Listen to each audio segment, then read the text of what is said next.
Hi everyone, this is Emily from Inquisitive Pixel, and this week we're taking a look at 10 Million. 10 Million is essentially an RPG Match 3 game.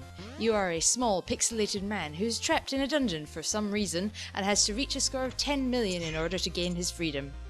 Personally, I would have liked to know why he was trapped in the dungeon, but I suppose the storyline would have complicated matters. I would definitely class this as a casual game, however Steam and various other websites don't actually list it as this. So I didn't intend to do casual games here, but I bought it by the time I realised that it's actually not that bad a game, so I'll let you see it. So in this game I loved the retro feel, it complete with 8-bit style music and lovely pixelated characters. And once you understand the point of the game, it's actually really engrossing. As you run through the dungeon, you match 3 to collect resources, find items, unlock chests and doors, and defeat enemies. What you match depends on what you're up against. If it's an enemy, you want to match swords and staves. If it's a door or a chest, you match keys. Matching shields helps to protect you from enemy attacks. You also want to keep on top of matching stones and wood, as they can get in the way of you matching up weapons. And they're also gathered to fund some very necessary upgrading. Matching satchels will occasionally provide you with items which do more damage to enemies, or open chests and doors with one click, or give you more time. There are normal enemies that you have to defeat, such as skeletons and the like, but there are also bosses like dragons. The bosses get really hard to defeat when you take the timed element of the game into account. The timed element is what makes this game really tricky. Not only do you have to match 3 to beat whatever is in front of you, but you also are slowly moving backwards to the timeout line.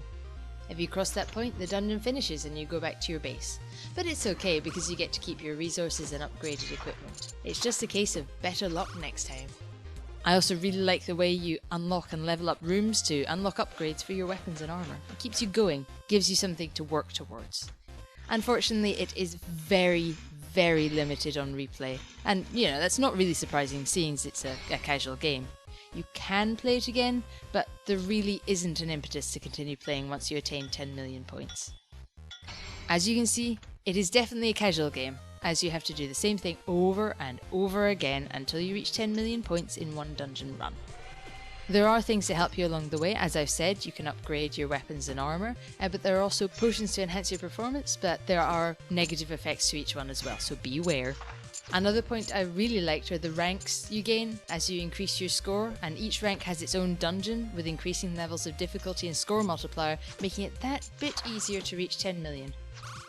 I actually got stuck at 8.9 million for the longest time until I decided to be adventurous and put all the potions on at the same time. I succeeded on my second try after that. Highly recommended. There isn't a great deal more to say about the game, so in short, a nice, highly accessible casual game with limited replayability and a highly satisfying outcome. As it is a casual game, my final rating for it is 7 out of 10 pixels. However, if I were to treat it as a non-casual, I would give it a much lower rating just because there is no storyline and it's very repetitive. See you next week for something a little less casual for Inquisitive Pixel. Don't forget to subscribe!